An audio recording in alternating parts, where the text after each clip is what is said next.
నేనేం చెప్పాలి దానికి? మీకెందుకు సార్ పర్టికులర్ గా మీకెందుకు నోటీస్ ఇచ్చారు అని మీరు అనుకుంటారు? వారిని అడిగాడు ముఖ్యమంత్రి గారికి ఏం ఇంట్రెస్ట్ ఉందో ఈటల రాజేందర్ గారి మీద. అంటే అప్పుడు ఈటల రాజేందర్ గారు ఇప్పుడు ఈటల రాజేందర్ గారు ఈ నిరంతర పోరాటం యోధుడు, గుర్తుపెట్టుకో. నిరంతరం. ఇది సర్టిఫైడ్ బై తెలంగాణ పీపుల్. ఇది సర్టిఫైడ్ చేసిన తెలంగాణ పీపుల్, గుర్తుపెట్టుకోండి. ఈటల రాజేందర్ అంటాడు పదవుల కోసం పెద్దలు ముచ్చోడు కాదు. ఈటల రాజేందర్ అంటాడు ముక్కుసూచిగా ఉంటాడు. ఈటల రాజేందర్ అంటాడు మంచిని మంచి అంటాడు, చెడు చెడే అంటాడు. పవర్ కోసమో దేనికోసం మోకరిల్లే టైప్ కాదు. అప్పుడు కొట్లా మీకు తెలుసు, నేను 2002లో పార్టీ చేయడానికి చూసుకుంటూ వస్తున్నది మీరు. చంద్రబాబు నాయుడు గారు అప్పుడు ఉండే, దాని తర్వాత నాగేశ్వర గారు వచ్చిండ్రు, దాని తర్వాత రోషా గారు వచ్చిండ్రు, కిరణ్ కుమార్ గారు వచ్చిండ్రు. 100 ఉపన్యాసాలు మీకు సభలో ఉంటాయి. కేసీఆర్ గారి మంత్రివర్గంలో ఉండి కూడా మున్సిపల్ కార్మికులు అప్పుడు మేము ఏం చేసినాము, ఆర్టీసీ సంఘప్పుడు ఏం చేసినాము తెలవాలి. ఇల్లున్నా ఇవాళ కూడా మన రేవంత్ రెడ్డి గారు ముఖ్యమంత్రి గారితో కూడా ఆయన హైడ్రా కావచ్చు, గ్రామాలు కావచ్చు, మూసీలు కావచ్చు, అసైన్మెంట్ భూములు కావచ్చు, ఈ ల్యాండ్ అక్వైన్సీలు కావచ్చు, ల్యాండ్ దుర్మార్గాలు కావచ్చు, అన్నింటి మీద మాట్లాడుతున్నాం మేము. మాకు 25 మాకు మా అమ్మ ఇచ్చింది కాదు, మా నాన్న ఇచ్చింది కాదు, కొనుక్కుంటే దొరికింది కాదండి. మా ప్రజలు నమ్మకంతో మాకు పుట్టింది గెలిపించింది కాబట్టి తప్పకుండా ప్రజల పక్షాన ఉండాలని చెప్పి 25 ఏళ్ళుగా నిర్మిస్తున్నాం కాబట్టి కొట్లాడుతూనే ఉంటాం. ఈ కేసులు పెడుతున్నారు, జైలు పాలు చేస్తారు, వీటి భయపడి రైట్ అది.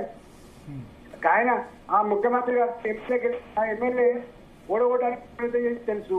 ఎమ్మెల్యే గెలిచిన తర్వాత కూడా 3 సంవత్సరాలు ఆయన ముఖ్యమంత్రి ఉంటాడు. ఏం చేశారు? దేవుడు ఏం చేసి చెప్పండి. ఇవన్నీ ఒక డ్రామా కంపెనీ లెక్క నడపద్దు. ప్రజాస్వామ్యంలో మనం బాధ్యతలో ఉన్నప్పుడు అవాస్తు పాలు కావద్దని చెప్పి నేను కోరుతున్నా. సార్ అంటే ఇటీవల ఈటల లాంగ్వేజ్ మారింది, తర్వాత ఆయన ఎప్పుడు మారలేదండి. మీరు మొన్న ఏదో డైలాగ్ నీ అబ్బా అనేదో అన్నారని చెప్పి చాలా ఫైర్ అయినారు జగ్గారెడ్డి, తర్వాత మిగతా లీడర్స్. ఒక మాట ఎప్పుడు ఫైర్ అవుతాం, ఒక మాట భరత్, మనం మనుషులం. ఇప్పుడు సావుకు పెళ్లికి ఒకటే డబ్బు బతకారు. సావు డబ్బు పేరే ఉంటుంది, పెళ్లి డబ్బు పేరే ఉంటుంది.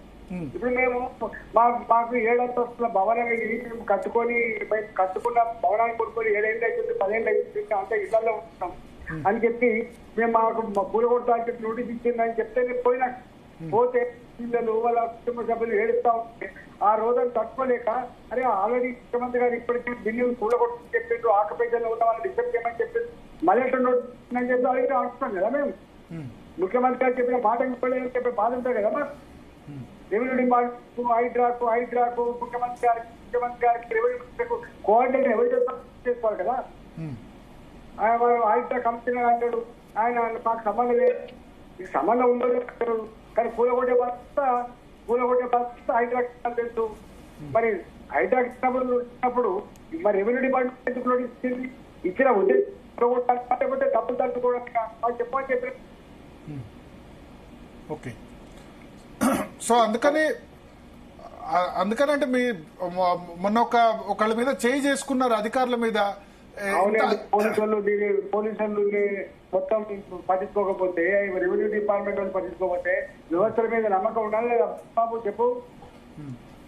రెవెన్యూ డిపార్ట్మెంట్, పోలీస్ డిపార్ట్మెంట్ అన్ని అక్కడ ఉన్న మున్సిపల్ డిపార్ట్మెంట్ విఫలమైన తర్వాత సామాన్యుడికి న్యాయం ఎవరు చేయాలండి? వాళ్ళ కోర్టు ఎక్కే స్తోమత లేదు. నేను ఎంపీని ప్రజాప్రతినిధి పోవద్దా? ఆయన వాళ్ళన్న మాట నేను ఖాళీగా మాట్లాడుతున్నా, కానీ వాళ్ళు మాట్లాడిన భాష లేదు. ఎంపీ ఏం చేస్తాడా వస్తుందా? రేవంత్ రెడ్డి మీద ఒక ఈటలకు మాత్రమే చాలా గట్టిగా ఫైర్ అవుతున్నారు.